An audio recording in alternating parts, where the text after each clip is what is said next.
Right. మా today's నిన్న చెప్పిన లాస్ట్ క్లాస్ చెప్పిన కంటిన్యూషన్ రా.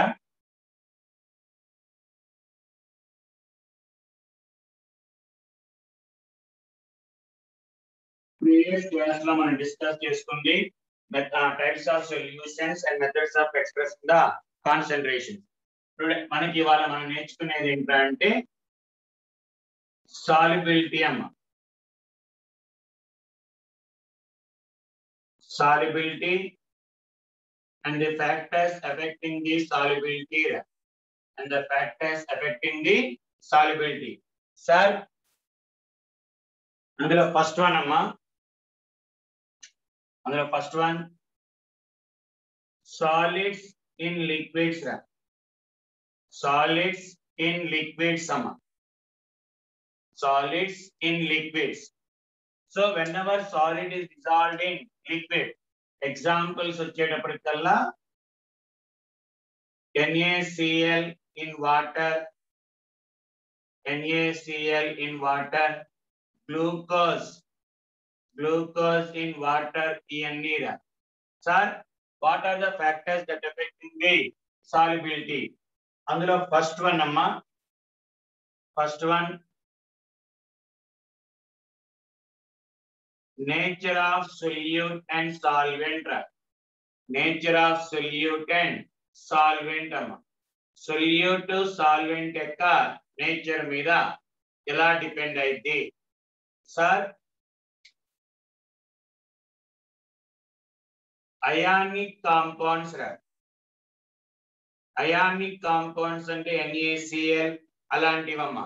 Ionic compounds will dissolve in polar solvents కదమ్మా.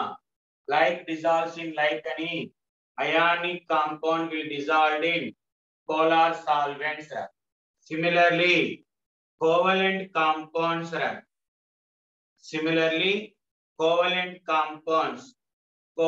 compound will dissolve in non-polar solvents. Will dissolve in non-polar solvent.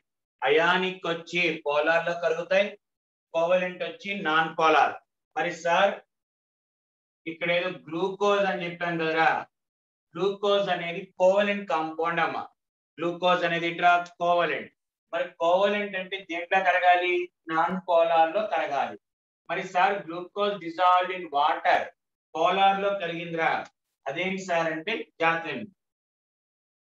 There are some covalent compounds రా. కొన్ని covalent అన్ని కలమ్మా. కొన్ని covalent compounds will dissolved in water. కొన్ని covalent compounds water లో కరుగుతాయి. ఎందుకు sir? Due to hydrogen bonding రా. Hydrogen bonding వల్ల they also dissolved in water. Water లో కరగటానికి కారణం ఏంట్రా అంటే it is the presence of hydrogen bonding. Hydrogen bonding అంటే ఏం sir? the molecule which containing OH గాని NH గాని ఆర్ HF, ఏ మాలిక్యూల్ అయితే OH గాని NH గాని HF గాని ఉంటాయో that molecules has a capacity to form hydrogen bonding రా. ఈ మాలిక్యూల్స్ హైడ్రోజన్ బాండింగ్ ఫార్మ్ చేసే కెపాసిటీ ఉంటదమ్మా. కాబట్టి they will dissolved in water. Water లో కరగటానికి కారణం హైడ్రోజన్ బాండింగ్ రా. సార్ అలాగే some ionic compounds ra. Ionic compound does not dissolve in water. కొన్ని అయానిక్ కాంపౌండ్ వాటర్ లో కరగవు. అదేం సార్? అయానిక్ అంటే పోలార్ లో కరగాలి కదా అంటాం, కానీ అయానిక్ కొన్ని పోలార్ వాటర్ లో కరగవురా. ఏంటి sir reason? Due to it's due to their high lattice energy రా. Due to their high lattice energy అమ్మ. లాటిస్ ఎనర్జీ ఎక్కువ ఉండటం వల్ల, లాటిస్ ఎనర్జీ అంటే ఏంటి సార్ అంటే the amount of energy released, the amount of energy release when an ionic compound formed from its ions రా. ఒక అయానిక్ కాంపౌండ్ వాటి యొక్క అయాన్స్ నుంచి ఫామ్ అయినప్పుడు some amount of energy will be released రా. కొంత ఎనర్జీ రిలీజ్ అయిద్దమ్మా. ఆ ఎనర్జీనే మనం ఏమంటామంటే లాటిస్ ఎనర్జీ అంటాం. మళ్ళీ చెప్తున్నాను చూడమ్మా సార్, మనం తీసుకున్న సాలిడ్ ఇన్ లిక్విడ్ సొల్యూషన్స్ లో సాల్యుబిలిటీ ఎలా డిపెండ్ అయింది సార్ అంటే ఏ ఫ్యాక్టర్స్ మీద అంటే మనం తీసుకున్న సొల్యూట్ అయానిక్ అయి ఉంటే పోలార్ లో కరుగుతాయి వాటర్ అలాంటి. కోవలెంట్ అయితే నాన్ పోలార్, చిన్నప్పుడు నేర్చుకున్న like dissolves in like, like dissolves in like అని. కానీ కొన్ని కోవలెంట్ కాంపౌండ్, కొన్ని ఎక్సెప్షన్స్ ఉన్నారా, కొన్ని కోవలెంట్ కాంపౌండ్స్ ఏంట్రా అంటే వాటర్ లో కరుగుతాయమ్మా.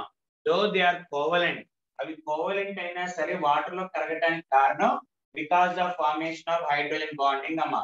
హైడ్రోజన్ బాండింగ్ ఫార్మ్ చేయడం వల్ల ఈ కోవలెంట్ కాంపౌండ్స్ ఏంటంటే వాటర్ లో కరుగుతాయి. అలాగని నాన్ పోలార్ లో కూడా కరుగుతాయమ్మా, నాన్ పోలార్ సాల్వెంట్స్ కూడా కరుగుతాయి, but they are also soluble in water.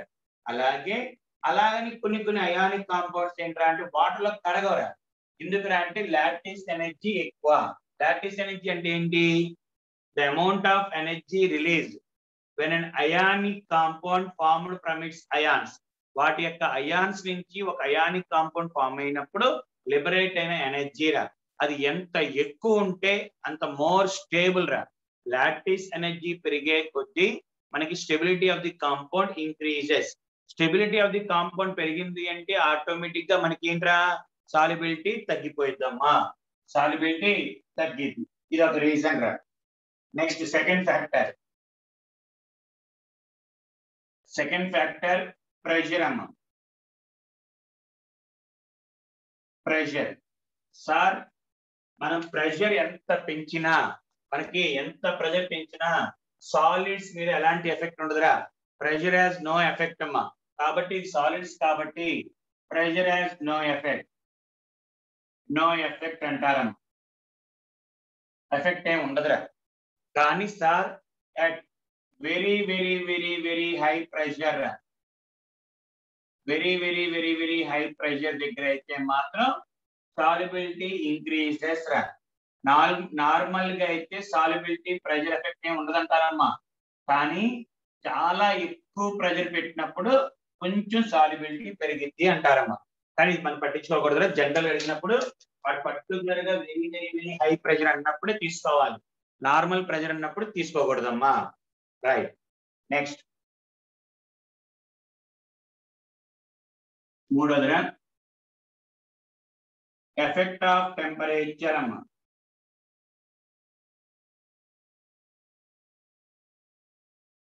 Temperature effect అమ్మా. ఎలాగా సార్? ఎప్పుడైనా సరే first of all we have to calculate heat of solution. Heat of solution. Sir, what do you mean by heat of solution in the first year of thermodynamics? The amount of heat liberated or absorbed. The amount of heat liberated or absorbed when 1 mole of solute, is dissolved in excess of solvent. Excess of solvent. ఎక్కువ solvent లో 1 mole of solute dissolve చేసినప్పుడు ఎంత heat liberate అయింది are ఎంత heat absorb అయింది, we called as heat of solution. The amount of heat liberated or absorbed when 1 mole of solute is dissolved in excess of solvent.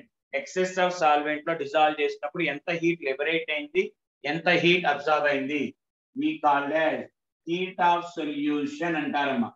Heat of solution. Sir, ఆ heat of solution అనేది ఎలా కనుక్కుంటాం సార్? Exothermic endothermic అంటే it is calculated by using the values of lattice energy, hydration energy అమ్మా. Lattice energy and hydration energy. Sir, ఇందాక lattice energy definition చెప్పాం కదా ఇక్కడ. The amount of energy released when an ion compound is formed from its ion. దాన్ని reverse లో మార్చుకోరా. The amount of energy required to break ionic compound into its ions. Ions గా విడగొడటానికి ఎంతైతే energy కావాలో దాన్ని we called as lattice energy అంటారు. Form అయినప్పుడేమో release అయింది, break చేసినప్పుడు అబ్జార్బ్ అయిద్దిరా. మనకి సాల్యుబిలిటీ అంటే ఏంటి? సాల్ట్ తీసుకుని వాటర్ వేయంగానే క్యాటియాన్ గాని యానియాన్ గా విడిపోవాలిరా. అంటే ఇప్పుడు మనం ఇది తీసుకోవాలి అంటే లాక్టిస్ ఎనర్జీ అంటే amount of energy required. Amount of energy required కాబట్టి ఇక్కడ మనకి పాజిటివ్ తీసుకుంటారమ్మా. Positive. Okay. What you mean by hydration energy? Sir ఇక్కడ వచ్చిన అయాన్స్ చుట్టూ వాటర్ మాలిక్యూల్, వాటర్ కదా సాల్వెంట్ రా, సాల్వెంట్ పార్టికల్ అంటే వాటర్ జరిగింది జనరల్ గా. వాటర్ తీసుకుంటే వాటర్, ఇలా ఒక అయాన్ చుట్టూ వాటర్ మాలిక్యూల్ సరౌండ్ అవటాన్ని అంటే వాటర్ అయితే హైడ్రేషన్ అమ్మా. వాటర్ కాకుండా ఇంకేనా సాల్వెంట్ అయితే సాల్వేషన్ అంటారా. వాటర్ కాకపోతేనేమో సాల్వేషన్, వాటర్ అయితే హైడ్రేషన్. ఒక క్యాటియాన్ చుట్టూ గాని యానియాన్ చుట్టూ గాని వాటర్ మాలిక్యూల్ సరౌండ్ అయినప్పుడు ఆ ప్రాసెస్ ఏమంటారంటే హైడ్రేషన్ అంటారమ్మా. అండ్ ఈ హైడ్రేషన్ జరిగినప్పుడు కొంత ఎనర్జీ రిలీజ్ అయిద్రా, డామ్ ష్యూర్ గా. That is called as hydration energy. The amount of energy released, no chance of absorption. Amount of energy release when in cation or anion. Cation గాని anion గాని water molecule తో surround అయితే the amount of energy released when an ion is surrounded by water molecule, that is called as hydration energy antarama. Kani hydration energy and is always negative. It is always negative. ఎప్పుడు negative ఉంటదమ్మా. కానీ sir ఇప్పుడు చూడరా, చిన్న ఆలోచించుకోండి జాగ్రత్త. Sir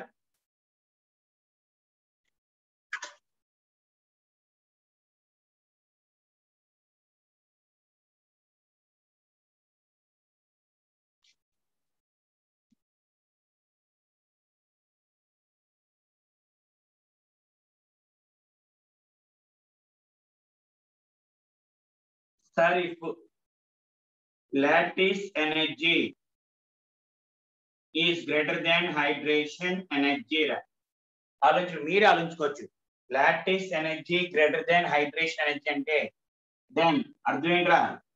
therefore delta H of solution positive అనేనా?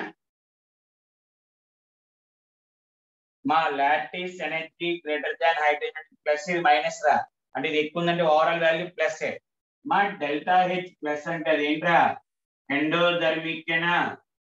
Endothermic. మరి అదే sir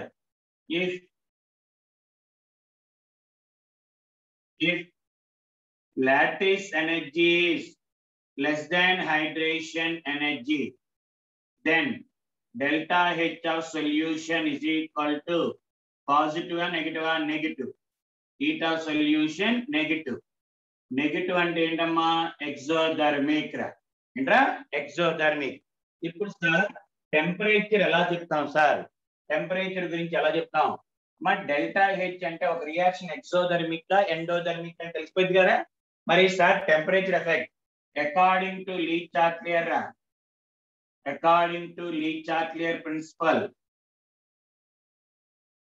according to Le Chatelier temperature పెరిగే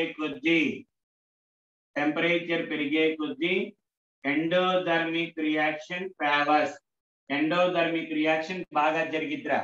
అదే విధంగా టెంపరేచర్ పెరిగే కొద్దీ ఎక్సోథర్మిక్ రియాక్షన్ డిక్రీజెస్ అమ్మా. అంటే ఇచ్చిన రియాక్షన్ ఎక్సో ఎండో తెలుసుకున్న తర్వాత అది టెంపరేచర్ పెంచితే ఏమైంది, తగ్గితే ఏమైతే తెలుసుకోవాలి. ఎండోథర్మిక్ అనుకోరా అంటే ఎగ్జామ్ లో వాడు ఇస్తాడమ్మా, లాటిస్ ఎనర్జీ ఇస్తాడు, హైడ్రేషన్ ఎనర్జీ రెండు ఇస్తాడు. ఇచ్చి డెల్టా హెచ్ ఆఫ్ సొల్యూషన్ మనమే కనుక్కుంటాం.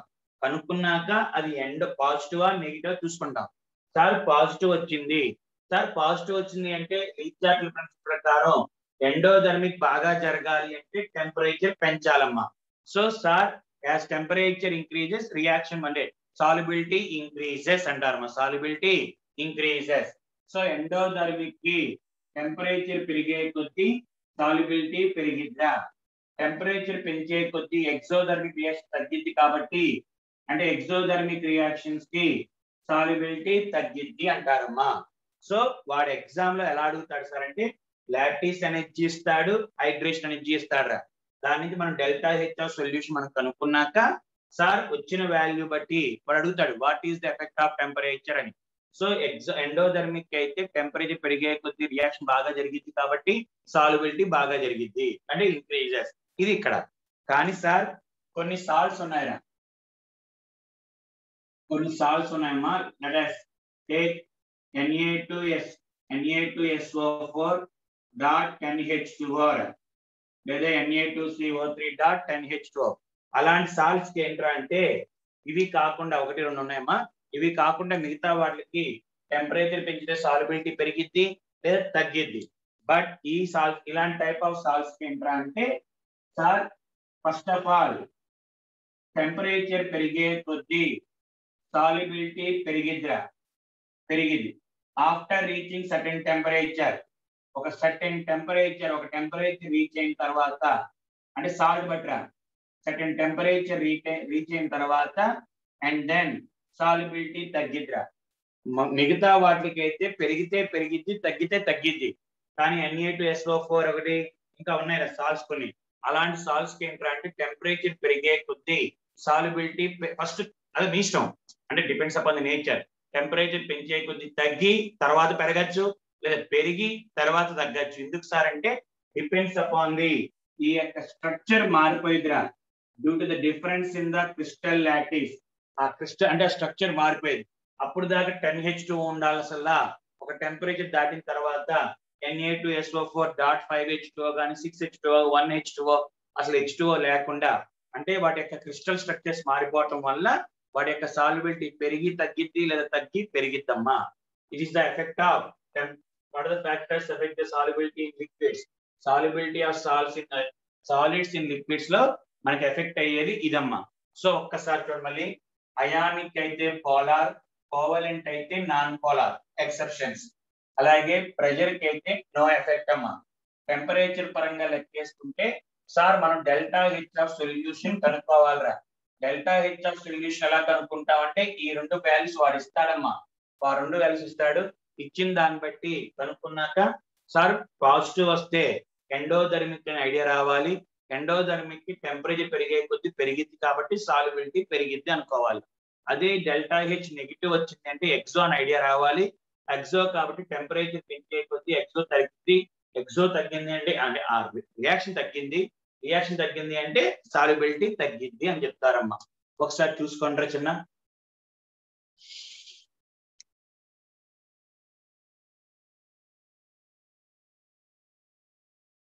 నెక్స్ట్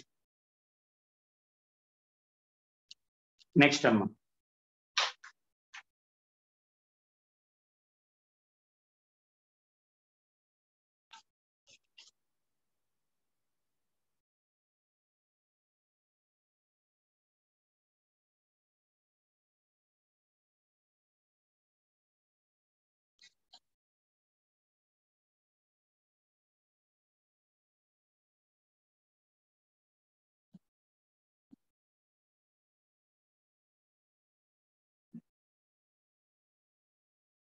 నెక్స్ట్ రా మా సాలిడ్ ఇన్ లిక్విడ్ అయిపోయింది. నెక్స్ట్ వచ్చేటప్పటికల్లా యాక్చువల్ లిక్విడ్ ఇన్ లిక్విడ్ ఉండాలి. లిక్విడ్ ఇన్ లిక్విడ్ మనకి నెక్స్ట్ లాస్ట్ లో ఉందిరా టాపిక్. అది నెక్స్ట్ వీక్ టాపిక్. అది ఈ week next వచ్చేటప్పటికల్లా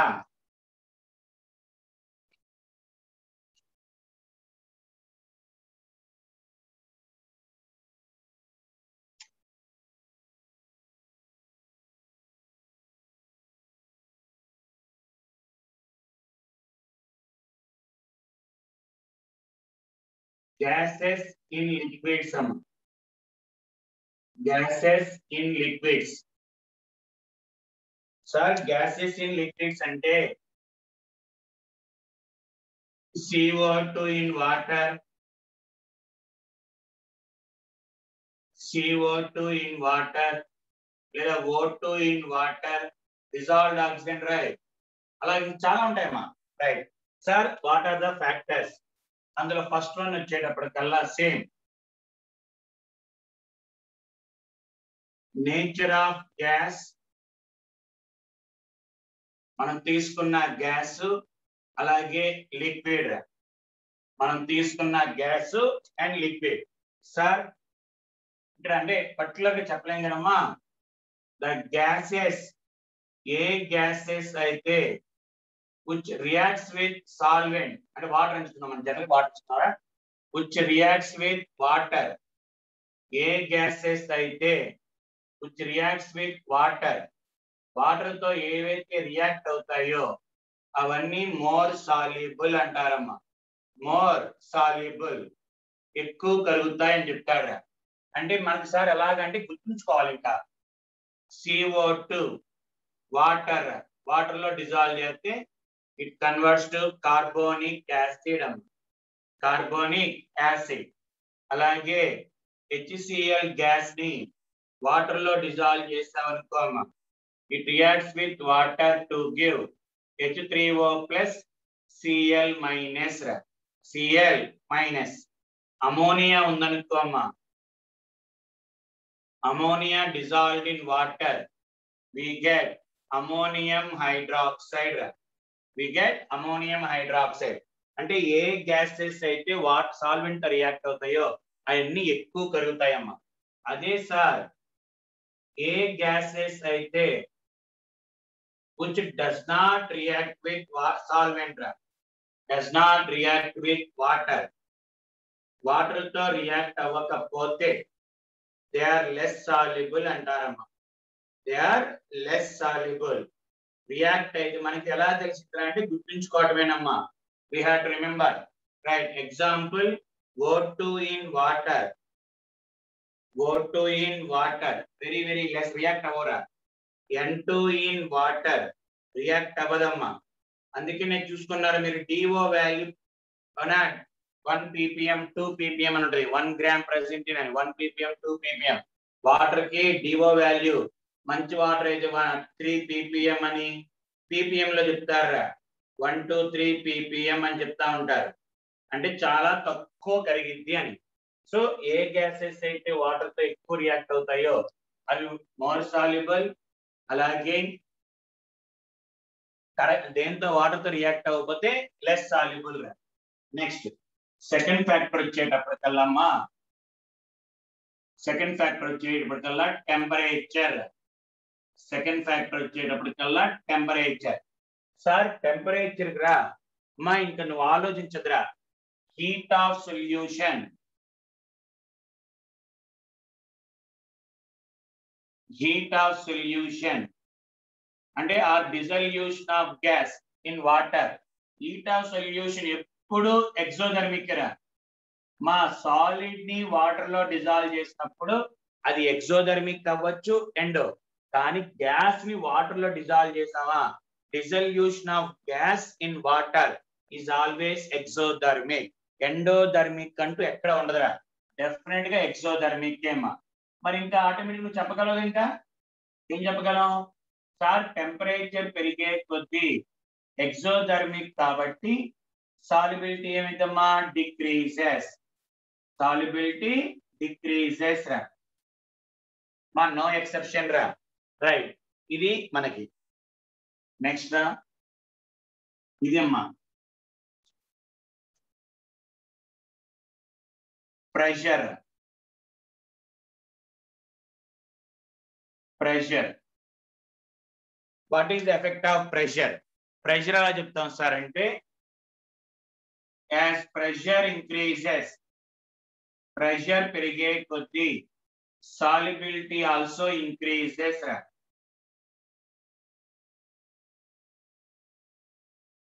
solubility also increases అమ్మా. ప్రెషర్ పెరిగే కొద్దీ సాల్యుబిలిటీ పెరిగింది. దాన్ని ఎక్స్ప్లెయిన్ చేయడానికి హెన్రీస్ లా అని ఉందిరా.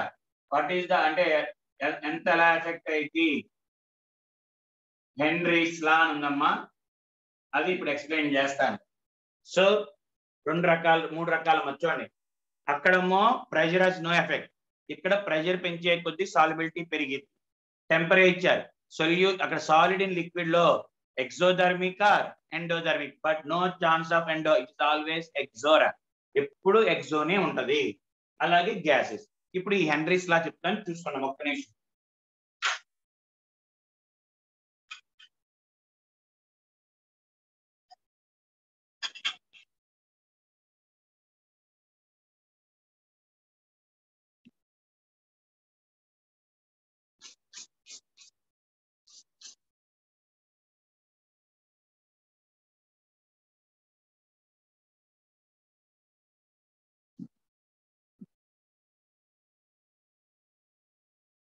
very important rachana for objective type.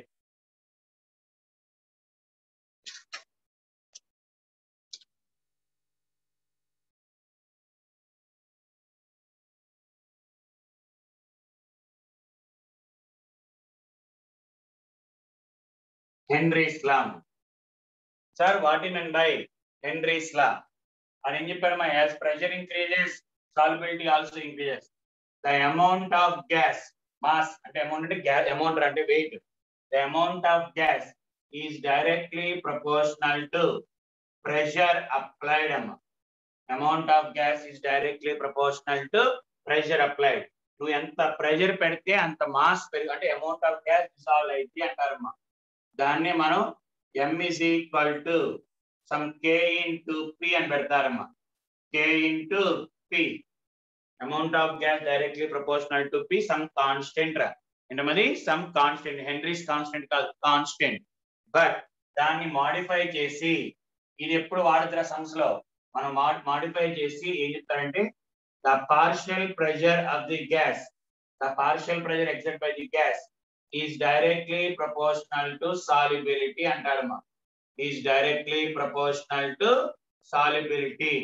Partial pressure అంటే the pressure, partial pressure అంటే తెలుసు కదా మనకి, the pressure exerted by the gas when it is taken alone in the container, Dalton's law. Okay, దాన్ని మనం ఏమంటారు అంటే partial pressure is equal to, or partial pressure is equal to mole fraction of gas in the liquid అమ్మా. mole fraction of gas in the liquid. కంగారు పడమాకండమ్మా, sums చెప్పినప్పుడు మీకు అర్థమైపోయిందిరా.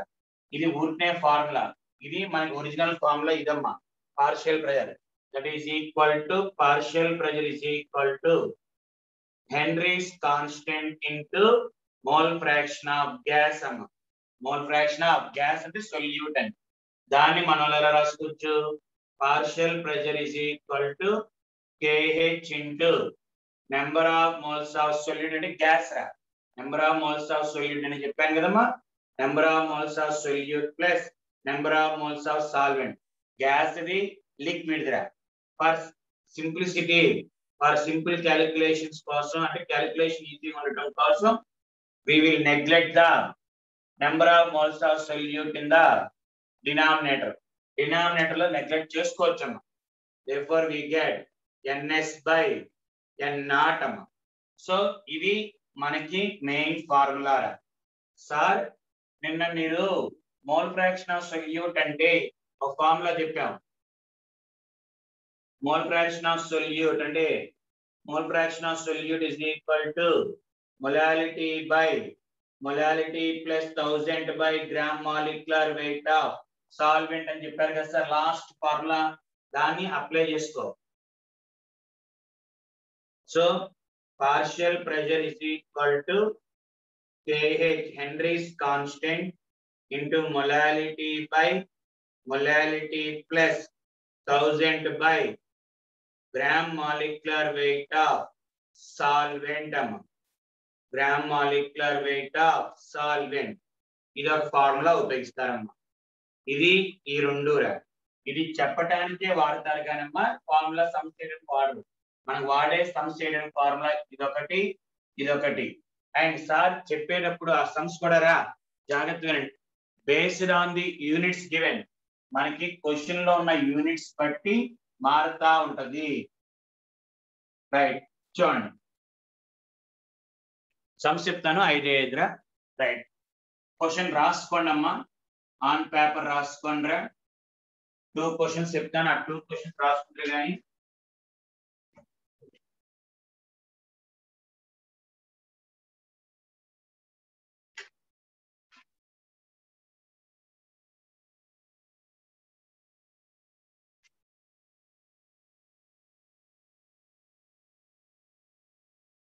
రాసుకోండి అమ్మా.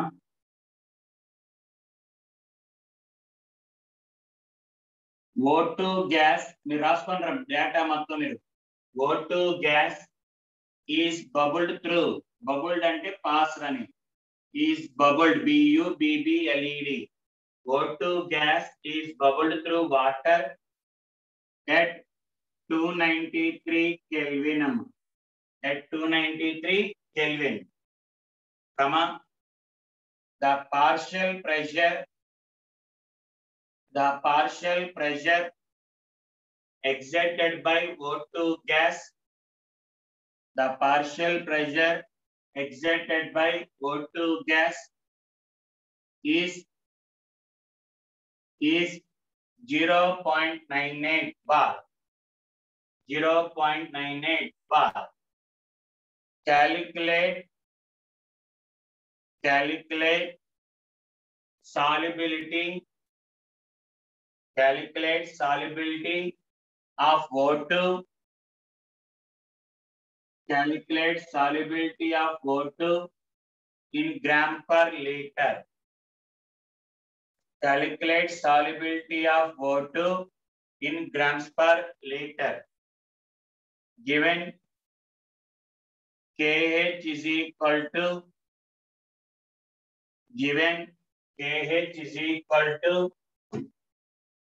34 kilogram. 34 kilobar. రెండు మోడల్స్ ఉంటాయి, అవి చెప్తాను చూసుకోండి జాగ్రత్త. రైట్ సార్, మనకి ఫార్ములా అనేది డిపెండ్స్ అపాన్ ది క్వశ్చన్ బట్టి మార్చుకుంటామా. సాల్యుబిలిటీ ఏం కనుక్కోమన్నాడు? Gram per litre. అంటే గ్రామ్ పర్ లీటర్ అంటే ఇది సొల్యూట్ సంబంధించిన వెయిట్ కనుక్కోమన్నాడు. పర్ లీటర్ అంటే సాల్వెంట్ ఇచ్చాడు. పర్ లీటర్ అంటే సాల్వెంట్ ఇచ్చాడు. సో గ్రామ్ పర్ లీటర్ అంటే సొల్యూట్ కనుక్కోమన్నాడు. సాల్వెంట్ పర్ లీటర్ అన్నాడు రా. పర్ లీటర్ అంటే 1000 ml కదమ్మా. పర్ లీటర్ అంటే 1000 ml అని. పర్ లీటర్ అంటే 1000 ml. లక్కీగా సాల్వెంట్ వాటర్ రా. వాటర్ కాబట్టి ఆటోమేటిక్ గా we can take it as solvent యొక్క వెయిట్ 1000 grams అమ్మా. సాల్వెంట్ యొక్క weight 1000 grams. Okay, water general ఇచ్చాడు కాదు. వాటర్ ఇవ్వకపోతే దాని నుంచి మనకు వాల్యూమ్ ఇచ్చాడు, డెన్సిటీ ఇస్తాడు రా. దాని నుంచి మాస్ తెచ్చుకోవచ్చు. Density is equal to mass by volume. మా పైన ఇక్కడ గ్రామ్ పర్ లీటర్ అంటే ఇక్కడ సొల్యూట్ వెయిట్ కనుక్కోమన్నాడు. అండ్ లీటర్ అంటే సాల్వెంట్ ఇచ్చేసాడు రా. సాల్వెంట్ ఎంత ఇచ్చారు? పర్ లీటర్ అంటే 1 లీటర్ 1000 ml. మనకి గ్రామ్స్ లో మార్చుకోవాలిరా. ఓకే, సంస్థప్పుడు గ్రామ్స్ లో ఉండాలి కాబట్టి వాటరే కాబట్టి ml అన్నా గ్రామ్ అన్నా ఒకటే. అయిపోయింది. నెక్స్ట్ సార్, ఇప్పుడు మనం ఏమనుకుంటాం అంటే చాలా మంది చేసే mistake, sir partial pressure is equal to KH. ఇక్కడ ఫార్ములా రాసుకున్నప్పుడు partial pressure is equal to KH into solubility వచ్చేస్తుంది కదా సార్. హ్యాపీగా బై KH చేసుకుంటే తప్పమ్మా. ఆ ఫార్ములా చెప్పడానికే అప్లికేషన్ అనేది బేస్డ్ ఆన్ ది యూనిట్స్ రా. బేస్డ్ ఆన్ ది యూనిట్స్ బట్టి చేయాలి కాబట్టి అది చేయమాకండి. ఎలా చేయాలో చూడండి sir. Partial pressure is equal to KH into చెప్పంగా ఈ రెండే వాడాలిరా. ఈ రెండే వాడాలి. NS బై N0 అమ్మ. ఈ ఫార్ములా వాడాలి. రైట్. పార్షియల్ ప్రెజర్ ఎంత ఇచ్చాడు? 0.98. KH ఎంత ఇచ్చాడు? కిలో బార్ అంటే 10⁻3. Number of moles of solute. Number of moles of solute moles ఇచ్చాడమ్మా కాదు, కనుక్కోమంది గ్రామ్స్ కనుక్కోమన్నాడు. అంటే weight by gram molecular weight of solute అంటే గ్యాస్ 32 కదమ్మా O2. నెంబర్ ఆఫ్ మోల్స్ అంటే weight by number of moles of solvent. Solvent weight 1000 ఇచ్చాడమ్మా. And molecular weight of solvent అంతా 18. దాని నుంచి W తెచ్చేసుకోవచ్చమ్మా. We get the value of W. మళ్ళీ చెప్తున్నాను చూడండి సార్. మనం తీసుకున్న ఇక్కడ దాకా లేస్తా డేటా ఇచ్చినప్పుడు నువ్వు వెంటనే సాల్యుబిలిటీ చూసుకోవాలిరా. సాల్యుబిలిటీ ఇచ్చాడా లేదా కనుక్కోమన్నాడా? ఇచ్చాడు సార్, కనుక్కోమన్నాడు. క్యాలిక్యులేటర్ కనుక్కోమన్నప్పుడు వెంటనే యూనిట్స్ చూసుకోవాలి సార్. గ్రామ్ పర్ లీటర్ అంటే వెయిట్ ఆఫ్ గ్యాస్ కనుక్కోమన్నాడు. లీటర్ అంటే సాల్వెంట్ వెయిట్ ఇచ్చినట్ట ఇండైరెక్ట్ గా చేశాడు, కనుక్కున్నాం. తర్వాత ఫార్ములా ఇది వేసుకుంటాం.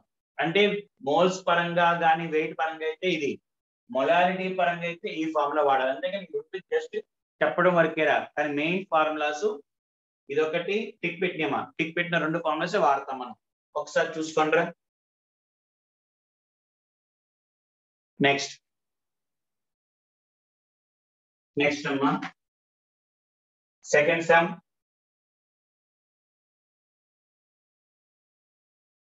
సెకండ్ మోడల్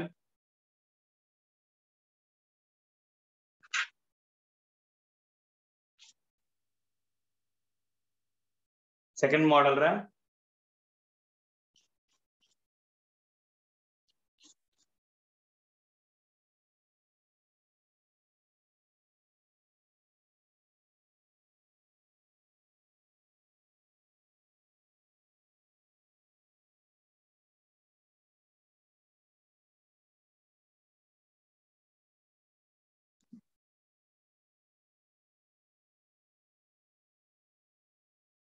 ఇంకో సమ్ అమ్మా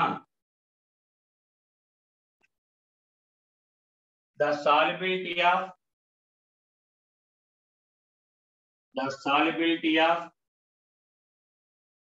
H2S in water, the solubility of H2S in water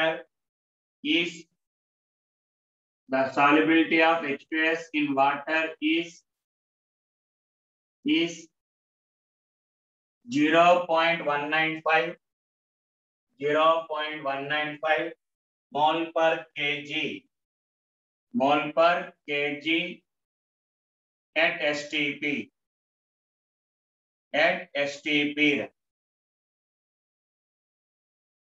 Calculate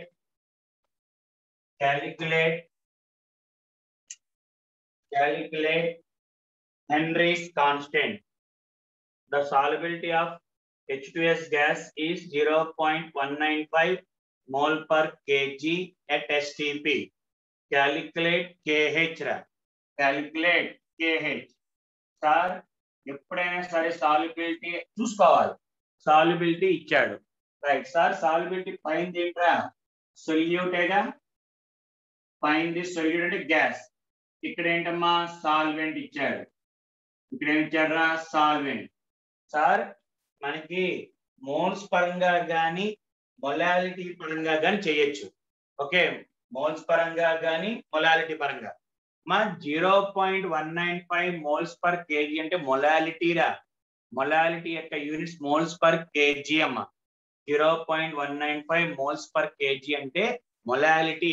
అంటే ఇండైరెక్ట్ గా ఏమి ఇచ్చినట్టమ్మా, ఇండైరెక్ట్ గా మనకి ఏమి ఇచ్చినట్టంటే మొలాలిటీ ఇచ్చారా.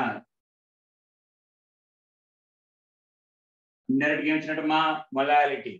సో మొలాలిటీ ఇచ్చాడు కాబట్టి ఈ ఫార్ములా వాడుకోవచ్చు కదా డైరెక్ట్ గా.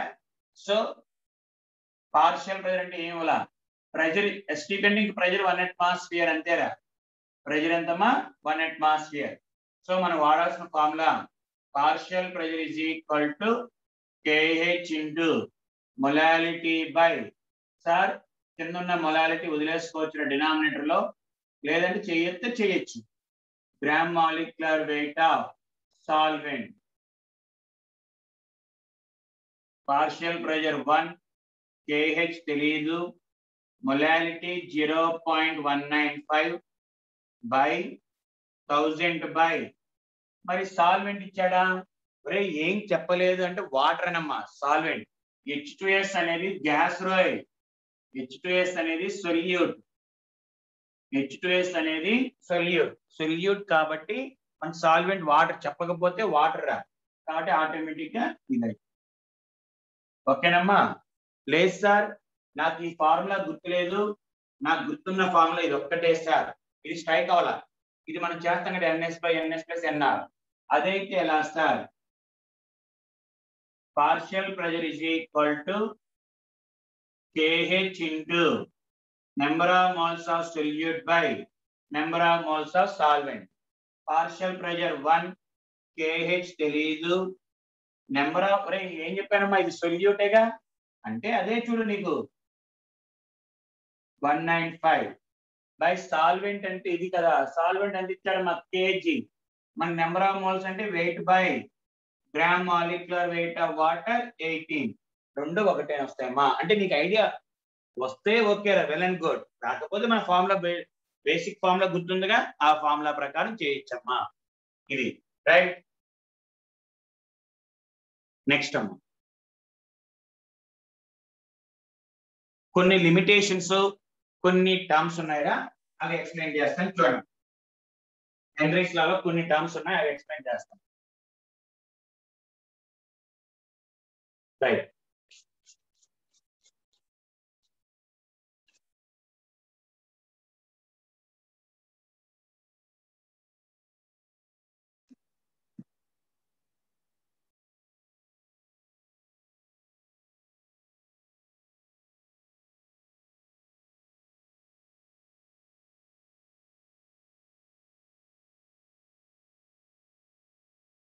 రైట్ సార్, చూడండి.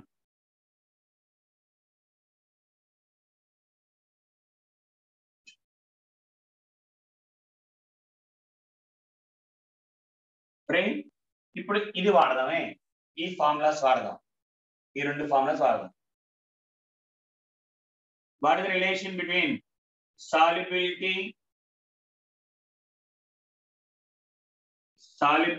కి పార్షియల్ ప్రెషర్ కి డైరెక్ట్లీనా? Solubility is directly proportional to pressure, right? Next, my solubility की KH करा, solubility की KH की सर మీకు ఇచ్చిన ఫార్ములా ఇదేనా? partial pressure is equal to KH into S. S is equal to partial pressure by KH అనమ్మా. అంటే ఇప్పుడు ఏం చెప్తారా? ఇన్వర్స్లీ ప్రపోర్షనలేగా. అంటే సాల్యుబిలిటీ పెరిగితే KH తగ్గిద్ది, ఆర్ KH వాల్యూ పెరిగితే solubility of the gas decreases రా. Solubility of the gas decreases. Next, temperature కి KH కి రిలేషన్. టెంపరేచర్ కి KH అదేంటి సార్, అసలు ఎక్కడ ఉంది అది? మన ఫార్ములాలో ఇప్పుడు ఎక్కడ టెంపరేచర్ గురించి మాట్లాడకూడరా, మరి ఎలా సార్? ఇందాక ఏం చెప్పాం ఇక్కడ, మనకు ఆల్రెడీ ఇందాక ఒక పాయింట్ చెప్పా సార్, టెంపరేచర్ పెరిగే కొద్దీ సాల్యుబిలిటీ తగ్గిద్ది అని చెప్పానా? టెంపరేచర్ పెరిగే కొద్దీ సాల్యుబిలిటీ, ఎఫెక్ట్ ఆఫ్ టెంపరేచర్ దగ్గర as temperature increases solubility decreases. మరి solubility తగ్గింది అంటే KH వాల్యూ పెరిగినట్టే కదా. అంటే టెంపరేచర్ కి సాల్యుబిలిటీ కి రిలేషన్ ఏంటమ్మా? డైరెక్ట్లీ అడుగుతాడు సరే. టెంపరేచర్ కి KH కి directly proportional, directly proportional.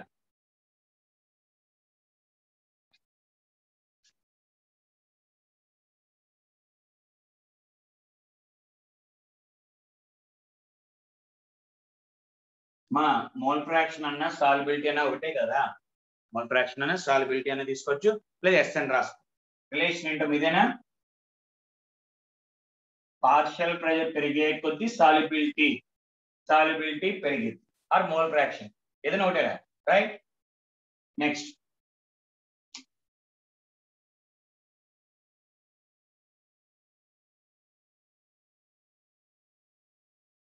KH की solubility का, KH की solubility inversely proportional. Right.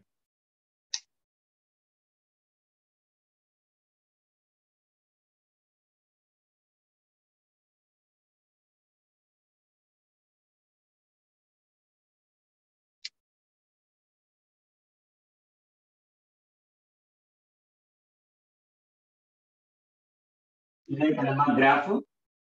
Let us take gas A, gas B, gas A, B, C. ఇలా ఇస్తాడు. ఇచ్చి వాటి యొక్క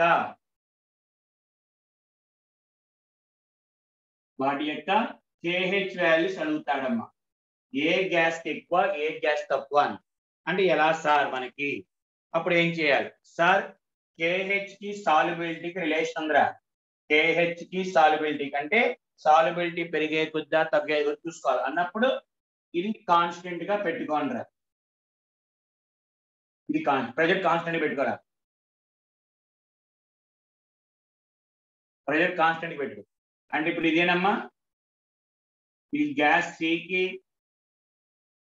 ఇది గ్యాస్ బికి, ఇది గ్యాస్ ఏకి కదా. రైట్ సార్, ఇది ఏం చెప్పాను నేను, సాల్యుబిలిటీనా అంటే ఏ ఎక్కువ ఉన్నట్టు, ఏకి ఎక్కువ ఉన్నట్టేనా. సో సిన్స్ సాల్యుబిలిటీ పరంగా లెక్కేసుకుంటే A greater than B greater than C రా. మా ఏకి ఎక్కువ కదరా. సో ఏ సాల్యుబిలిటీ పెరిగితే KH వాల్యూ తగ్గుతుంది. దేర్ఫోర్ KH వాల్యూస్ ఏమవుతాయి, A less than B less than C అమ్మ. ఇది అడుగుతారా మా. ఒక్కసారి మళ్ళీ చెప్తాను చూడండి సార్. వేరియస్ గ్యాసెస్ ఇచ్చి అడిగినప్పుడు ఏం చేయాలి సార్ అంటే, వాడు గ్రాఫ్ లో పార్షియల్ ప్రెజర్ మోల్ ఫ్రాక్షన్ ఇస్తాడమ్మా. అప్పుడు జనరల్ గా పార్షియల్ ప్రెజరే పెట్టుకోండి కాన్స్టెంట్ కి. ఎందుకంటే ప్రెషర్ కి KH కి రిలేషన్ ఎక్కడ చెప్పలేదు చూడరా.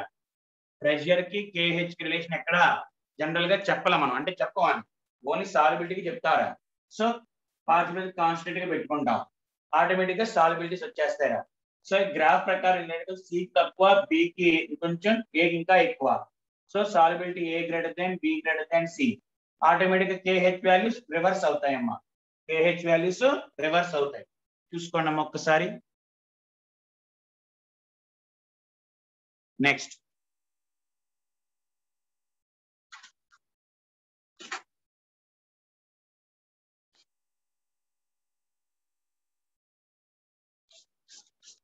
అలాగే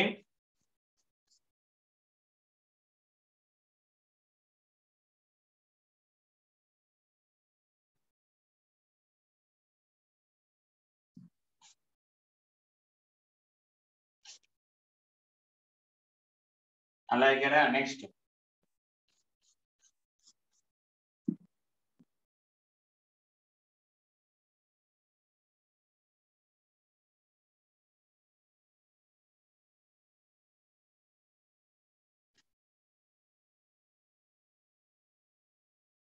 రైట్ అమ్మా.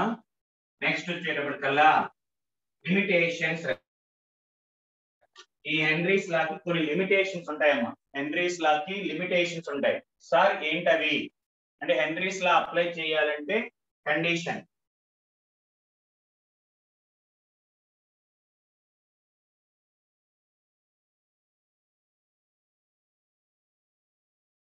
Limitations sir. లిమిటేషన్స్ ఏంట్రా అంటే, మనం తీసుకున్న గ్యాస్ అమ్మా, మనం తీసుకున్న గ్యాస్ సాల్వెంట్ తో రియాక్షన్ జరగకూడదు. గ్యాస్ కి సాల్వెంట్ మధ్యలో నో రియాక్షన్, రియాక్షన్ జరగకూడదు రై. అంటే HCl, అమోనియా, CO2 అలాంటి జనరల్ గా చెప్పరు. ఓకే, జనరల్ గా ఎందుకు చెప్పరు అంటే, రియాక్ట్ అయ్యే గ్యాసెస్, మనం తీసుకున్న గ్యాస్ సాల్వెంట్ రియాక్ట్ అయితే మన ప్రొడక్ట్ మారిపోయిద్దిరా, అందుకని జనరల్ గా చెప్పరు. కానీ మనం ఎగ్జామ్ లో అడగడానికి ఛాన్సెస్ ఉంటాయి. ఏంటి, ఆ గ్యాస్ తీసుకుని డిజాల్వ్ అయితే ఎంత డిజాల్వ్ అయితే క్వశ్చన్స్ లో అడగచ్చు. థియరిటికల్ గా అడిగినప్పుడు మాత్రం ద గ్యాస్ మన గ్యాసెస్ అనేది should not react with solvent అని చెప్తారమ్మా. ఓకే, క్వశ్చన్స్ లో అడగచ్చు CO2 HCl అని, కానీ ఇప్పుడు బయట అంటే థియరిటికల్ గా అయితే నాట్ అప్లికబుల్. నెక్స్ట్, మనం తీసుకున్న గ్యాస్ అనేది should not undergo dissociation or association. అంటే విడిపోక సాల్వెంట్ లో డిజాల్వ్ చేసినప్పుడు అది అసోసియేషన్ జరగకూడదు, డిసోసియేషన్ జరగకూడదు. అంటే ఏంటి సార్, ఇప్పుడు ఫర్ ఎగ్జాంపుల్ H2S గ్యాస్ రా. H2S గ్యాస్ ని వాటర్ లో డిజాల్వ్ చేసాం అనుకో అమ్మా, it exist as H2S only. H2S లాగే ఉండిద్దిరా, విడిపోదు, అది మనకు కలవదు, డిసోసియేషన్ జరగదు, అసోసియేషన్. అదే సార్ ఊరికినారా ఎగ్జాంపుల్ చెప్పడం కోసం చెప్తున్నా. H2S ఎస్టిక్ యాసిడ్ ని వాటర్ లో డిజాల్వ్ చేస్తామనుకో అమ్మా సార్, ఇది గ్యాస్ కాదు రైట్, మామూలుగా ఎగ్జాంపుల్ చెప్తున్నా. అసోసియేషన్ అంటే ఏంటి, డిసోసియేషన్ ఏంటండి. ఎస్టిక్ యాసిడ్ ని వాటర్ లో డిజాల్వ్ చేసామనుకో అమ్మా, ఇట్ అండర్గో డిసోసియేషన్. ఇలా విడిపోతే వి కాల్డ్ యాజ్ డిసోసియేషన్ అంటారమ్మా. డిసోసియేషన్. అదే సార్ సేమ్ ఎసిటిక్ యాసిడ్ రా, సేమ్ ఎసిటిక్ యాసిడ్ ని when you acetic acid కాదు ఎనీ కార్బాక్సిలిక్ యాసిడ్ ని when you dissolved in benzene లో డిజాల్వ్ చేసాం అనుకో అమ్మా, that acetic acid molecule will undergo dimerization. Dimerization అంటే two molecules కలిసి ఒక మాలిక్యూల్ గా మారటాన్ని డైమరైజేషన్ అంటారమ్మా. దాన్ని డైమరైజేషన్. 3 మాలిక్యూల్స్ కలిగితే ప్రైమరైజేషన్. ఇలా జరగటాన్ని అసోసియేషన్ అంటారమ్మా. ఇలాంటి దాన్ని అసోసియేషన్. సో మనకి తీసుకున్న గ్యాస్ డిసోసియేషన్ జరగకూడదు, అసోసియేషన్ జరగకూడదు. జరిగితే మళ్ళీ హెన్రీస్ లా నాట్ అప్లికబుల్ అంటారమ్మా. Henry's law is not applicable అంటారా. ఇది మనకి లిమిటేషన్స్ అమ్మా. డైరెక్ట్ ఈ రెండురా, సాల్వెంట్ తో గ్యాస్ మనం తీసుకున్న గ్యాస్ సొల్యూట్ సాల్వెంట్ రియాక్ట్ అవ్వకూడదు. అలాగే మనం తీసుకున్న సొల్యూట్ అనేది డిసోసియేషన్ జరగకూడదు, అసోసియేషన్ జరగకూడదమ్మా. Should not undergo neither association or dissociation. ఇది మనకి హెన్రీస్ లా. రైట్. నెక్స్ట్ అమ్మా, నెక్స్ట్ వచ్చేటప్పటికల్లారా థియరీ పార్ట్ అమ్మా. ఒకసారి జాగ్రత్తగా వినండిరా.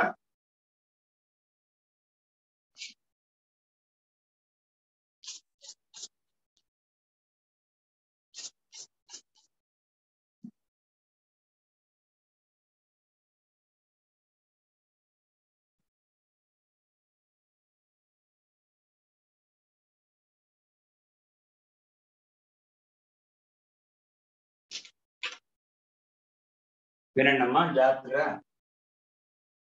సార్, వాట్ ఈ mean by rate of evaporation? Rate of evaporation అంటే the number of liquid molecules that are converted into vapor అంటే vaporic gas. The number of molecules that are converting liquid into vapor in 1 second. ఇచ్చిన given time, in a given time number of liquid molecule converting into vapor is called as rate of evaporation అంటారమ్మా. Rate of evaporation. And this rate of evaporation అనేది depends on 4 factors రా. 4 factors ని depend అయ్యింది. ఒకటి temperature. Sir, temperature పెరిగే కొద్దీ rate of evaporation increases రా. Temperature పెరిగే కొద్దీ రేట్ ఆఫ్ ఎవాపరేషన్ పెరిగింది.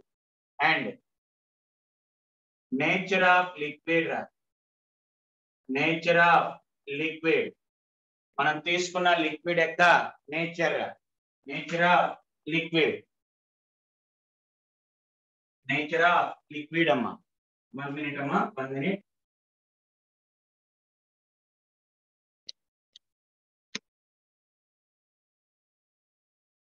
రైట్.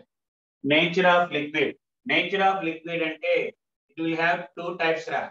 నేచర్ ఆఫ్ లిక్విడ్ లో ఒకటి వాలటైల్ లిక్విడ్ అంటారమ్మా, ఇంకోటి నాన్ వాలటైల్ లిక్విడ్ అంటారా. Volatile liquid, non volatile liquid. Volatile అంటే which can undergo evaporation easily. ఏదైతే తొందరగా ఎవాపరేట్ అవుతుందో, example petrol, diesel. Okay, petrol, diesel, acetone subject in your brain. Okay, అవన్నీ కూడా వాలటైల్ అమ్మా. ఓకే, వాలటైల్ అంటే which can undergo evaporation easily. తొందరగా heat చేయకపోయినా లైట్ గా హీట్ చేసినా ఎవాపరేట్ అయ్యేదాన్ని వాలటైల్ అంటారు. డీజిల్ గానీ, పెట్రోల్ గానీ, ఎసిటోన్ గానీ, సబ్జెక్ట్ ఇన్ యువర్ బ్రెయిన్ గానీ, ఇవన్నీ కూడా కమ్స్ అండర్ వాలటైల్ రా. నాన్ వాలటైల్ అంటే కెనాట్ అండర్గో ఎవాపరేషన్ ఈజీలీ. ఇంకా ఆటోమేటిక్ గా చెప్పొచ్చు కదా, తొందరగా ఎవాపరేట్ అయితే rate of evaporation will be more అంటారు, ఇంక్రీజెస్. నాన్ వాలటైల్ అంటే rate of evaporation will be less. Rate of evaporation will be decreases అనకూడదు, లెస్ అనాలి, ఇక్కడ మోర్. అలాగే మూడో ఫ్యాక్టర్ సర్ఫేస్ ఏరియా. మూడో factor surface area. Surface area అంటే open area, పైన ఉన్న ఏరియా. ఆ సర్ఫేస్ ఏరియా పెరిగే కొద్దీ రేట్ ఆఫ్ ఎవాపరేషన్ ఇంక్రీజెస్ అమ్మా. Rate of evaporation increases. And last the flow of current అంటారమ్మా. Flow of current. What is mean by flow of current అంటే passing of hot air అమ్మా. Flow of current అంటే hot air పంపించడం, వేడి గాలి పంపిస్తాం. అంటే వేడి గాలి పంపించినప్పుడు ఆటోమేటిక్ గా rate of evaporation also increases. Rate of evaporation also increases అమ్మా. సో ఇది evaporation depends on 4 factors: temperature, nature, surface area and rate of flow of current. Flow of current. Sir, ఇదే విధంగా rate of condensation అంటే ఏంటి? The number of vapor molecules. The number of vapor molecules that are converted into liquid in a given unit time. Liquid నుంచి vapour వెళ్తే evaporation, vapour నుంచి liquid వస్తే condensation అంటారమ్మా. Sir condensation గురించి మనం ఏం మాట్లాడే ఫ్యాక్టర్స్ గురించి, రైట్? ఏంటి సార్ ఇక్కడ? when you take a closed vessel, closed vessel తీసుకున్నప్పుడు and it is filled with liquid, మొత్తం కాదు కొంత గ్యాప్ ఉంటుందిరా, లిక్విడ్ తో ఫిల్ అయినప్పుడు what will happens? It will undergo evaporation రా. ఎవాపరేషన్ జరిగింది and some of the liquid molecules converts into vapour. కొన్ని లిక్విడ్ మాలిక్యూల్స్ వేపర్ గా మారుతా ఉంటాయి. అండ్ హియర్ ఎవాపరేషన్ జరుగుతూ ఉంటది, కండెన్సేషన్ జరుగుతూ ఉంటదిరా. ఆఫ్టర్ సమ్ టైం ఎప్పుడైతే rate of evaporation is equal to rate of condensation, I'm not saying amount of liquid is equal to amount of vapour అని చెప్పట్లేరా. ఎన్ని మాలిక్యూల్స్ లిక్విడ్ నుంచి వేపర్ వెళ్తా ఉంటాయో అన్ని లిక్విడ్ మాలిక్యూల్స్ వేపర్ నుంచి లిక్విడ్ గా వస్తూ ఉంటాయి. అంతేగాని ఇక్కడ ఉన్న లిక్విడ్ యొక్క అమౌంట్ వేపర్ యొక్క అమౌంట్ ఈక్వల్ అని చెప్పట్లేదమ్మా నేను. ఓకే, చాలా మంది చేసే మిస్టేక్, రెండు ఈక్వల్ అనుకుంటారు. కాదు, ఎన్ని మాలిక్యూల్స్ పైనుంచి కింద నుంచి పైకి వెళ్తాయో అన్ని కిందకు వస్తూ ఉంటాయి తప్ప ఇక్కడ ఎన్ని ఉన్నాయో అంటే లిక్విడ్ మాలిక్యూల్స్ ఉన్నాయో వేపర్ మాలిక్యూల్స్ అన్నీ ఉంటాయి అని చెప్పట్లా నేను. Okay, just condensation. That state is called as equilibrium state అంటారమ్మా. ఆ స్టేట్ ఏమంటారంటే ఈక్విలిబ్రియం స్టేట్ అంటారమ్మా. అలాంటి కండిషన్ లోరా ఈక్విలిబ్రియం స్టేట్ రీచ్ అయిన తర్వాత ఈక్విలిబ్రియం రీచ్ అయిన తర్వాత అంటే అంత ముందు కూడా ఉంటది, బట్ ఈక్విలిబ్రియం రీచ్ అయిన తర్వాత the pressure exerted by vapour molecules on the liquid surface, మనం తీసుకున్న వేపర్ మాలిక్యూల్స్ లిక్విడ్ మీద సర్ఫేస్ మీద ఎంత ప్రెషర్ అయితే ఎగ్జర్ట్ చేస్తో, the pressure exerted by the vapour molecules on liquid surface when they are at equilibrium state, that pressure is called as vapor pressure. Vapor pressure ante entra ante the pressure exerted by the vapor molecules on the liquid surface area is called as vapor pressure antarama. Vapor pressure ante the pressure exerted by the vapor molecules on the liquid surface is called as vapor pressure antar. Okay, కానీ condition equilibrium ఉండాలి.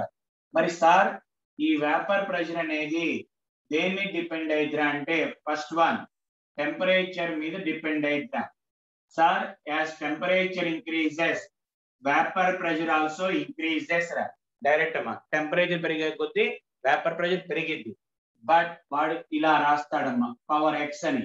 అంటే ఏంటి sir, temperature పెరిగే కొద్దీ vapour pressure కూడా పెరిగిద్దిరా, but increases exponentially అంటారమ్మా. But increases exponentially అంటే అనుకున్న దానికన్నా ఎక్కువే ఉండదు. 10 degrees పెంచితే 10 times పెంచితే 10 times ద్వారా మోర్ దాన్ 10 times పెరిగిద్ది అని చెప్తారమ్మా. టెంపరేచర్ పెరిగే కొద్దీ వేపర్ ప్రెషర్ కూడా పెరిగిద్ది, బట్ ఇంక్రీజెస్ ఎక్స్పోనెన్షియల్లీ అంటారమ్మా. ఇంక్రీజెస్ ఎక్స్పోనెన్షియల్ అంటే మోర్ దాన్ అయినా పెరగచ్చు, లెస్ దాన్ అయినా పెరగచ్చమ్మా. అలా అని గ్యారంటీ చెప్పలేము. అలాగే ఇంకోటి బి, నేచర్ ఆఫ్ లిక్విడ్ అమ్మా. నేచర్ ఆఫ్ లిక్విడ్ తెలిసిపోతుంది కదా. వాలటైల్ అయితే ఎక్కువ వేపర్ స్టేట్ ఎక్కువ ఉంటుంది కాబట్టి వాలటైల్ కి vapour pressure will be more అంటారమ్మా, అండ్ నాన్ వాలటైల్ కి వేపర్ ప్రెషర్ లెస్ అంటారమ్మా, వేపర్ ప్రెషర్ లెస్. రైట్, ఇది మనకి ఇంకొంచెం ఉండరా, జస్ట్ పావుగంట పట్టింది, కంప్లీట్ చేసుకుందాం.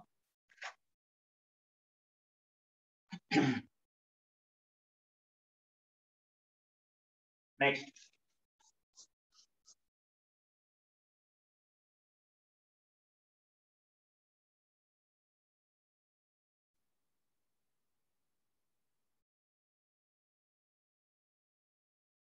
నెక్స్ట్ రా సార్, ఈ టెంపరేచర్ కి వేపర్ ప్రెషర్ కి రా, ఓకేనా సార్. టెంపరేచర్ పెరిగే కొద్ది వేపర్ ప్రెషర్ పెరిగింది అండ్ ఇంక్రీజెస్ ఎక్స్పోనెన్షియల్లీ రా.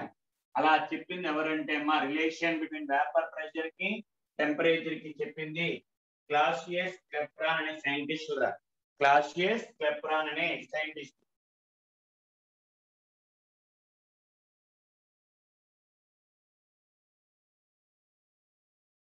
క్లాసియస్ క్లెప్రాన్ రా.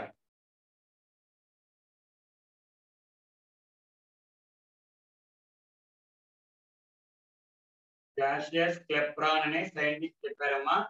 అతను ఏం చెప్పారా, vapour pressure is directly, temperature is directly proportional to vapour pressure to the power of x. దాన్ని మనం గ్రాఫ్ ప్రకారం ఇలా చెప్తాడమ్మా. టెంపరేచర్, వేపర్ ప్రెషర్, ఇలాగమ్మా. టెంపరేచర్, వేపర్ ప్రెషర్ స్టార్టింగ్ అంత ఉంటది, మనకి వేపర్ ప్రెషర్ ఎంత అంత ఉంటుంది.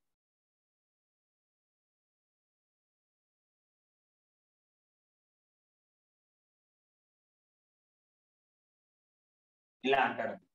And very very very important, వాడు ఈక్వేషన్ చెప్పాడమ్మా. ఏంట్రా అంటే లాగ్ వేపర్ ప్రెషర్, ఒక గ్యాస్ యొక్క vapour pressure formula minus delta H of vaporization by 2.303 RT plus some constant, okay. Clausius Clapeyron constant అంటాడమ్మా. Clausius Clapeyron constant, right sir. ఇది మనకి దీని సమ్స్ ఎలా మారుస్తారా, సమ్స్ చేసేటప్పుడు log P2 by P1 అమ్మా. log P2 by P1 is equal to delta H of vaporization by 2.303 R into 1 by T1 minus 1 by T2. ఇదే same equation ఎక్కడ చూసారా అంటే log K2, ఫస్ట్ కైనెటిక్స్ లో log K2 by K1 is equal to EA by 2.303 R into same అక్కడ activation energy, temperature, rate constant. ఇక్కడ vapour pressure, enthalpy of vaporization, temperature, so రెండు ఒకేలాగా ఉంటాయి. అక్కడ K2 by K1, ఇక్కడ P2 by P1. అక్కడ activation energy, ఇక్కడ enthalpy of vaporisation. అక్కడ 1 by T1, ఇక్కడ 1 by T1 minus 1 by T2, అక్కడ కూడా 1 by T1 minus 1 by T2. So దీని మీద సమ్స్ అడగడానికి అవకాశం ఉంటుందమ్మా. ఓకే, నెక్స్ట్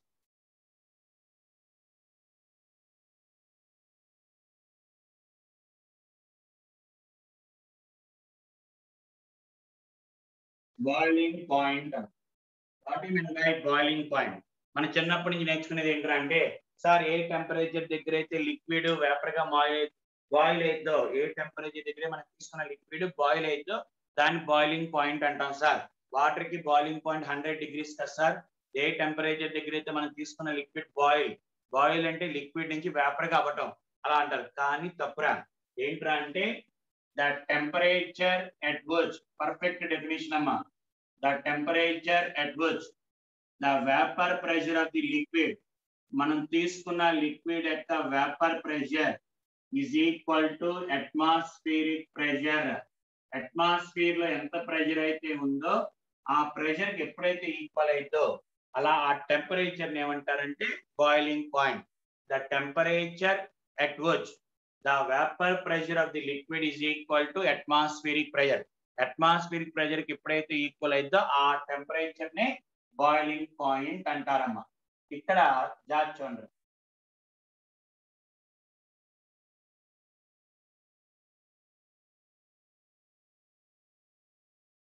మనకి ఒక లిక్విడ్ తీసుకున్నామమ్మా, లిక్విడ్ తీసుకున్నాం, దీనికి ఆల్రెడీ కొంత వేపర్ ప్రెషర్ ఉంటుంది రే. దీని యొక్క వేపర్ ప్రెషర్ వచ్చి 30 సెంటీమీటర్స్. ఇంకో లిక్విడ్ తీసుకున్నామమ్మా, దాని యొక్క వేపర్ ప్రెషర్ 50 సెంటీమీటర్స్. ఇప్పుడు సార్ రెండు హీట్ చేసాం, దేనికి బాయిలింగ్ పాయింట్ తక్కువ అంటాడు ఆర్ ఎక్కువ? సార్ అట్మాస్ఫియరిక్ ప్రెషర్ అంటే బయట ప్రెషర్ ఎంతరా?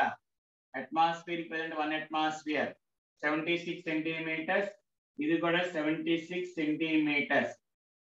బయట ప్రెషర్ అంటే అట్మాస్ఫియర్ 76 కదా, 1 అట్మాస్ఫియర్ కదా. ఇప్పుడు 30 నుంచి 76 వెళ్ళాలి. ఇది 50 నుంచి 76, ఏది ఈజీరా? 30 నుంచి 76 అంటే కష్టం కదా.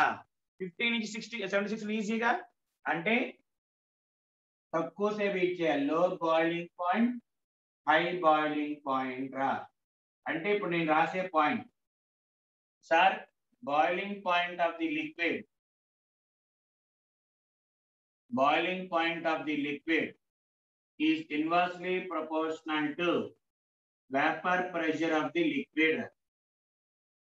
Vapor pressure of the liquid. Liquid యొక్క వేపర్ ప్రెషర్ కి ఇన్వర్స్లీ తక్కువ ఉంటే బాయిలింగ్ పాయింట్ ఎక్కువ కదమ్మా. రైట్, నెక్స్ట్ పాయింట్, ఇంకోటి పాయింట్.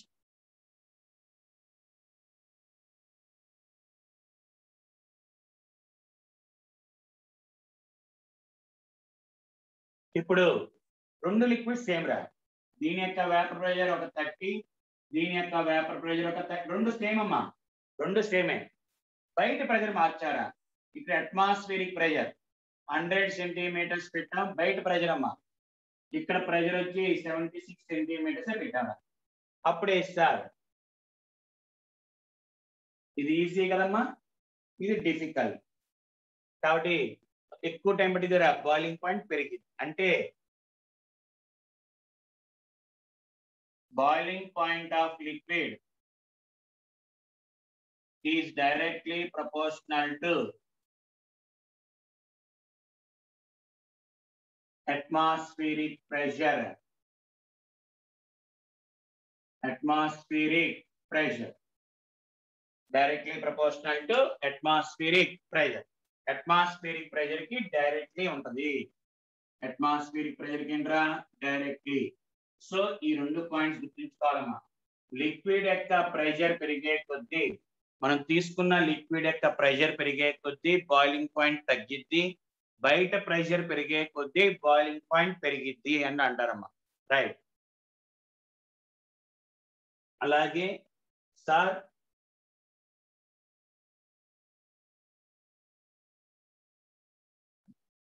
కాన్సన్ట్రేషన్ ఆఫ్ సొల్యూషన్ రా. మనం తీసుకున్న సొల్యూషన్ యొక్క కాన్సన్ట్రేషన్ పెరిగే కొద్దీ బాయిలింగ్ పాయింట్ పెరిగిద్ది and inversely proportional to vapour pressure of the solution. ఇది ఒక ఇంపార్టెంట్ పాయింట్ అమ్మా. బాయిలింగ్ పాయింట్ పెరిగిద్ది, వేపర్ ప్రెషర్ తగ్గిద్ది. సార్ ఎందుకని? మనకి ఇక్కడ సాల్వెంట్ తీసుకున్నామమ్మా, మనం తీసుకుంది సాల్వెంట్, సర్ఫేస్ ఏరియా మీద 5 ఉన్నాయిరా. ఈ మాలిక్యూల్స్ ఎవాపరేట్ అవుతా ఉంటాయమ్మా, ఈ మాలిక్యూల్స్ ఎవాపరేట్ అవుతాయి. ఎప్పుడైతే మనం సొల్యూషన్ తీసుకున్నామో, సొల్యూషన్ తీసుకుంటే 1 2 3 4 5 సర్ఫేస్ ఏరియా మారుతాయి, రెండు ఒకటే బేకర్ కాబట్టి. బట్ అక్కడ some of the particles are absorb అంటే are occupied by solute. Solute particles తీసుకున్నాం which cannot undergo evaporation. ఎవాపరేషన్ జరగదమ్మా, అంటే solute particles non volatile, so తొందరగా వేపర్ అయ్యేవి ఇవేరా. Sir number of vapour molecules converting into number of liquid molecule converting into vapour less కదా, అంటే vapour pressure ఏమైందమ్మా తగ్గిపోయింది. ఎప్పుడైతే వేపర్ ప్రెషర్ తగ్గిందో బాయిలింగ్ పాయింట్ ఏమైంది పెరిగిద్దిరా. అందుకనే ఎప్పుడైనా సరే సాల్వెంట్ తో కంపేర్ చేసుకుంటే సొల్యూషన్ యొక్క బాయిలింగ్ పాయింట్ ఎక్కువ ఉంటది అంటాడు. ఇది మనకి ఏంట్రా అంటే అమ్మా వేపర్ ప్రెషర్ దాని గురించి. ఎందుకంటే రేపు నెక్స్ట్ వచ్చేది వేపర్ ప్రెషర్ గురించి వాటి గురించి నేర్చుకుంటాం అమ్మా. అందుకని సొల్యూషన్ సాల్వెంట్ యొక్క వేపర్ ప్రెషర్ తక్కువ ఉంటది, ఎక్కువ వేపర్ ప్రెషర్ ఆఫ్ సాల్వెంట్ కి ఎక్కువ ఉంటది, సొల్యూషన్ కి తక్కువ. బాయిలింగ్ పాయింట్ పరంగా లెక్కేసుకుంటే సొల్యూషన్ కి ఎక్కువ, సాల్వెంట్ కి తక్కువ. అరే అది గుర్తుంచుకోండి, వేపర్ ప్రెషర్ ఆఫ్ సాల్వెంట్ కి ఎక్కువ ఉంటది, సొల్యూషన్ కి తక్కువ. కాన్సన్ట్రేషన్ పెరిగే కొద్ది ఇంకా తగ్గింది. ఇది ఇంకొక పాయింట్ మిస్ అయ్యాను ఇందాక, applications of Henry's law. Henry's law యొక్క అప్లికేషన్స్ అంటే దానివల్ల ఉపయోగం ఏంట్రా అంటే, హెన్రీస్ లా ఏం చెప్పింది, ప్రెషర్ పెరిగే కొద్ది సాల్యుబిలిటీ పెరిగిద్ది. అందుకని మన సోడాలో CO2 గ్యాస్ ఎక్కువ ఉండటానికి హై ప్రెషర్ మీద దాన్ని డిజాల్వ్ చేస్తారమ్మా. అందుకని మనం క్యాప్ ఓపెన్ చేయగానే పుస్తకం పైకి వస్తుందా, అది వచ్చే గ్యాస్ ఏంటంటే అంటే CO2 ఎక్కువ కరిగి ఉంటది. దాని బయట గ్యాస్ ఎప్పుడైతే ఇలా మూత ఓపెన్ చేయగానే ప్రెషర్ తగ్గించినట్టేదా, ప్రెషర్ తగ్గించగానే ఎక్కువ కరిగినంత కూడా బయటకు వచ్చేస్తామా. అదొకటి. సెకండ్ రీజన్, ఇంకో అప్లికేషన్ రా,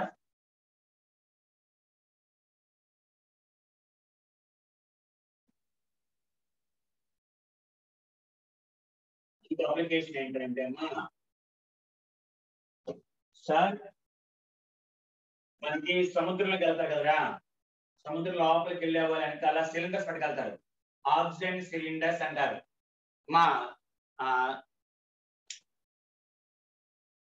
డీప్ స్క్యూబర్స్ అంటారు వాళ్ళని. స్క్యూబర్స్ అంటే లోపల మనకి ఎలా చూస్తారు కదా, వెనకాల ఆక్సిజన్ సిలిండర్ పెట్టి సముద్రంలోకి వెళ్తారు.